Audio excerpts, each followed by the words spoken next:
final episode that takes place in Colombia. Why don't we take a look at how much this costs?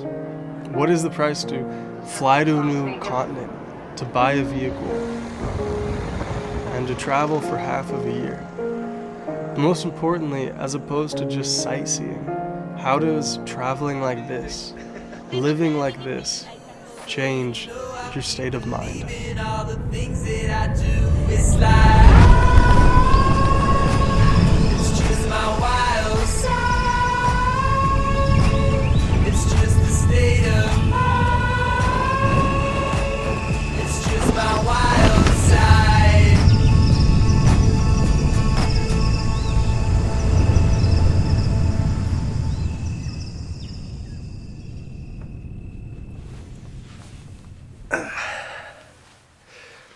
So I have a lot of footage that I want to use, like hours and hours of it. But even all of this footage is just one perspective. You know, it's the third person camera's perspective. And that's not entirely accurate.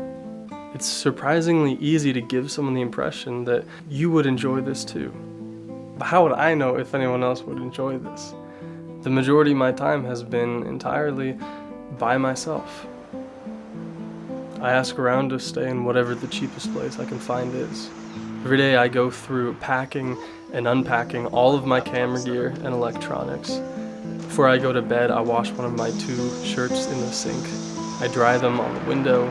I go to sleep sweaty depending on where I am. The next morning I take a cold shower out of a PVC pipe. I never wanted to spend money on sunscreen, so I got sunburnt often, which is just stupid. I've had the most bug bites, I've had in my life, and the overall experience of forcing myself to speak a new language in a new culture has its very frustrating moments. Throughout this trip, I've had to fix the motorcycle so many times. I've broken the front brakes, back brakes, windshield, handlebars, the mirrors, the rear storage, all 4 turn signals. The bike has died on me so many times I've had to push it along just dirt roads. The bike has fallen on this camera. I was this close to losing this camera twice. I've destroyed my camera monitor twice. I've cracked my lenses. I've cracked my phone twice. I've lost my credit card. I've gotten fined by the police.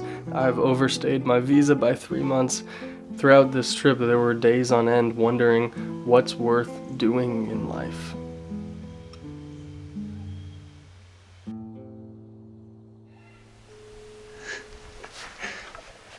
Hey! Parcero, ¿qué más? And then I tell people, Colombia? It's been the best time of my life.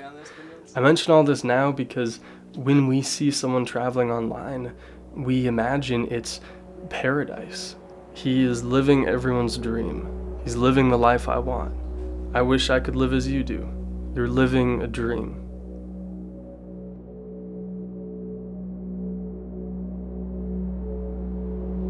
William James says that paradise is boring. Why does the paintings of any paradise or utopia in heaven or on earth awaken such yearnings for nirvana and escape? In the most fundamental sense, the structure of our brain forms by connecting to whatever pieces of our reality the self developed in. Well, what's there to connect with in paradise? Nothing. The perfect vastness in these paintings isn't meant to be found in the phenomenal sense. It's for sure much more interesting to live a life of contrast and risk, and then find that same openness within yourself. I'm not interested in turning my life into a paradise, but that part about your state of mind, about finding peace while living a story worth telling, that I've learned a lot about from half a year of traveling Colombia by motorcycle. And this is how much it cost.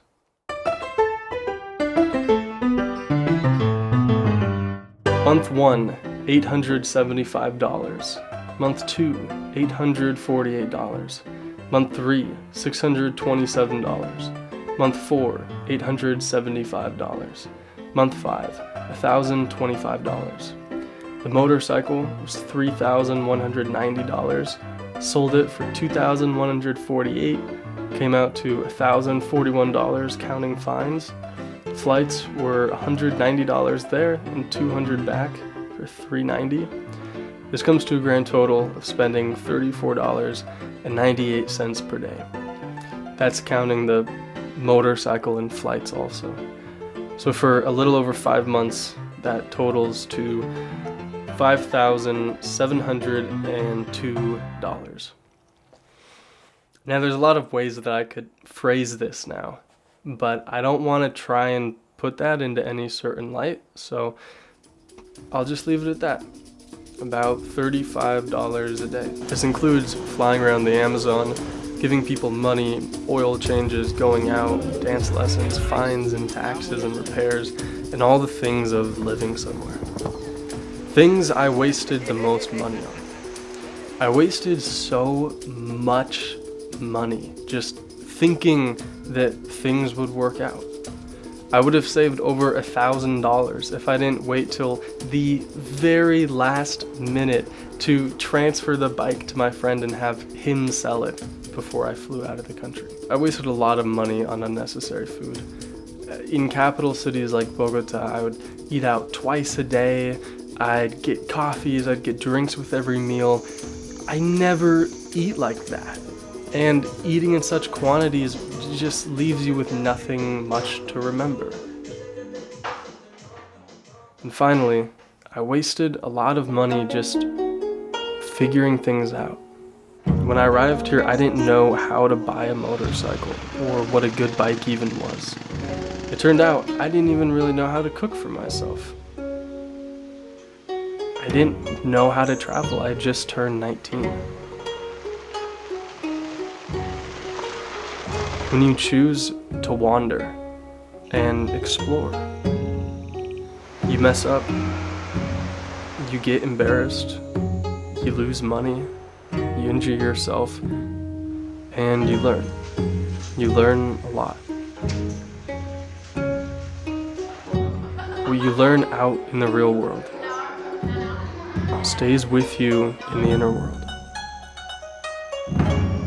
Perhaps the further you reach beyond familiarity, the further away you are from home, the closer you feel to where you're from, where you're really from.